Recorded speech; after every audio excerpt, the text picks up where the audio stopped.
was no answer. Suddenly, from the corner of his eye, he saw it, a shadow moving across the far wall.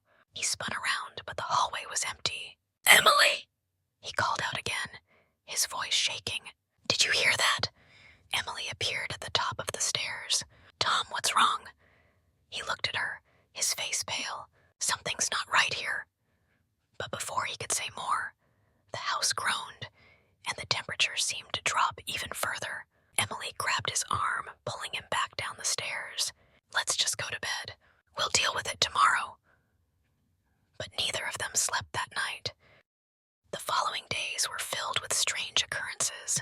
At night, doors would open by themselves, and items would be moved around. Emily found her keys in the fridge, and Tom discovered his wallet on the kitchen counter. Though he hadn't been near it, they began to feel as though they were being watched, a sensation that never left them. Then one night, things took a darker turn. Emily woke to the sound of a voice. It was faint, like a whisper, but it was unmistakable.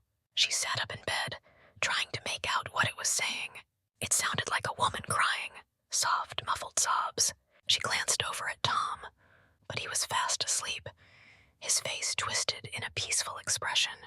The voice grew louder, now accompanied by a low, guttural growl. Terrified, Emily threw off the blankets and got up, her feet cold against the wooden floor. She stepped cautiously toward the door, the whispers growing more frantic. The moment her hand touched the doorknob, the growling stopped. In the silence, she heard a loud crash coming from downstairs. "Tom, wake up!" she screamed, shaking him awake. Tom bolted upright, his eyes wide with fear. "What's happening?"